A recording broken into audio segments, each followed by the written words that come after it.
Praise the lord. August 6వ తేదీ 2024. ఈరోజు దేవుడు బలపరచు వాక్యము, మనుషుల అపరాధములను మీరు క్షమించిన ఎడల మీ పరలోకపు తండ్రియు మీ అపరాధములను క్షమించును. మత్తయి రాసిన సువార్త 6వ అధ్యాయం 14వ వచనం. ప్రియమైనటువంటి దేవుని బిడ్డలారా, ఈ ఉదయకాల సమయంలో మనము అనేక వారి మీద కోపపడేటువంటి వారంగా ఉంటాం. అయితే కోపపడినటువంటి మనము ఎప్పుడైనా వారిని క్షమించినామా?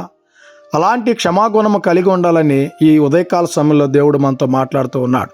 నువ్వు ఎప్పుడైతే తోటి వారిని క్షమించగలుగుతావో ఆ యేసుక్రీస్తు ప్రభుల వారు కూడా నువ్వు చేసినటువంటి తప్పుల్ని బట్టి, నువ్వు చేసినటువంటి పాపాన్ని బట్టి నిన్ను కూడా ఆ యేసుక్రీస్తు ప్రభుల వారు నిశ్చయముగా క్షమించేటువంటి వాడిగా ఉన్నాడు.